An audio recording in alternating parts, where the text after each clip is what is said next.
శ్రమ ఫలితం. పూర్వం కొండపల్లి అనే గ్రామంలో రంగయ్య అనే రైతు ఉండేవాడు. రంగయ్యకు 4 ఎకరాల భూమి ఉంది కాని అందులో 2 ఎకరాలు బీడే, నిండా రాళ్లమయం. అతడికి 2 కొడుకులు.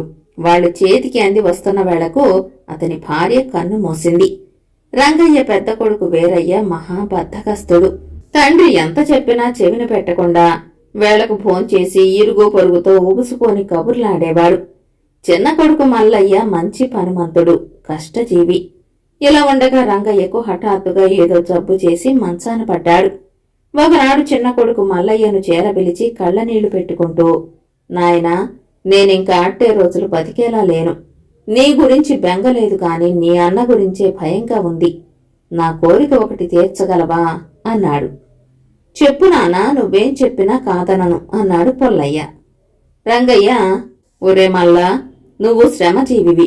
శ్రమ చేసేవాడికి దేవుడు ఎప్పుడూ సహాయపడతాడు. అందుచేత నువ్వు మన పొలంలో బీడుగా ఉన్న 2 ఎకరాలు తీసుకో. ఆ పొలం నీ చేతి కింద మరి 2 ఏళ్లు నలిగిందంటే బంగారం పండుతుంది. మంచి భూమి 2 ఎకరాలు నీ అన్నకియ్యి. నీకు వీలైనంత వరకు వాడికి సాయం చేస్తూ ఉండు. ఇదే నా కోరిక అని చెప్పి కన్నుమూశాడు. ఆ తర్వాత మల్లయ్య తండ్రి కోరినట్టే మంచి భూమి అన్నకిచ్చి ఇల్లు కూడా అన్నపరం చేసి తాను బీడు పొలంలోనే ఒక వారగా చిన్న పాక వేసుకుని ఉంటూ అహోరాత్రాలు కష్టపడటం ప్రారంభించాడు. మల్లయ్య బీడు పొలాన్ని ఆనుకుని ఒక పెద్ద ఉసిరి చెట్టు ఉన్నది. ఆ చెట్టు మీద ఉంటున్న ఒక దేవత రాళ్లమయంగా ఉన్న బీడులో మల్లయ్య గొడ్డు చాకిరీ చేయటం చూసి జాలిపడింది. అతడి శ్రమను 2 ఫలించాలని దీవించింది. మల్లయ్య ప్రతి అంగుళము చక్కగా దున్ని విత్తనాలు విత్తాడు. ప్రతి విత్తనము మొలకెత్తి పైరు ఏపుగా ఎదిగి పచ్చగా కళకళ్లాడసాగింది.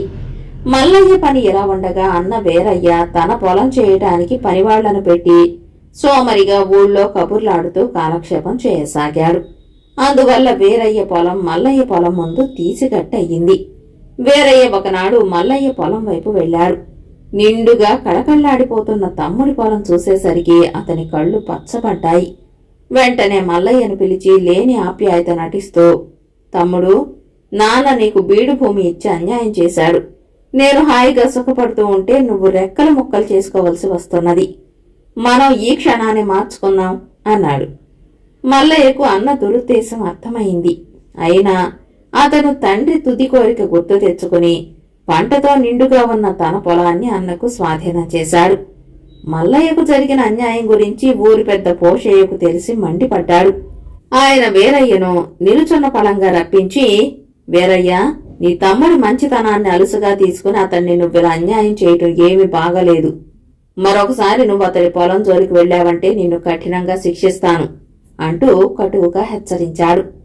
ఆ తర్వాత తనే స్వయంగా మల్లయ్య పాకకు వెళ్లి పోషయ్య, నాయనా, బాగున్నావా అంటూ పలకరించి తన పాలేరు చేత మోయించుకు వచ్చిన బియ్యపు మూటను పాకలో పెట్టించి, మల్లయ్య, నీకేదో ఉత్తి పుణ్యాన దానం చేస్తున్నానని అనుకోకు. నా ఒక్కగానొక్క బిడ్డ చంద్రమ్మను నీకిచ్చి చేయాలన్నది మా కోరిక. చంద్రమ్మ కూడా నువ్వంటే ఇష్టపడుతున్నది. నా కూతుర్ని పెళ్లాడి నా ఇల్లే నీ ఇల్లు అనుకుని వచ్చి ఉండు అన్నాడు. భూషయ్య ఆదరణకు మల్లయ్య కళ్ళు చెమర్చాయి. అతను వినయంగా, అయ్యా, మీ అమ్మాయిని పెళ్లాడేందుకు నాకెలాంటి అభ్యంతరమూ లేదు. అయితే ప్రస్తుతం ఆమెకు ఒక మంచి చీర కొనటానికి కూడా వీల్లేని దశలో ఉన్నాను. ఈ ఏడంతా కష్టపడి 4 రూపాయలు కూడగట్టుకొనివ్వండి. పై ఏడు చిన్నదో చితకదో నగపెట్టి మరీ ఆమెను పెళ్లాడతాను అన్నాడు. మల్లయ్య ఆత్మాభిమానానికి సంతోషించిన భూషయ్య మరేమీ మాట్లాడకుండా తిరిగి వెళ్లాడు.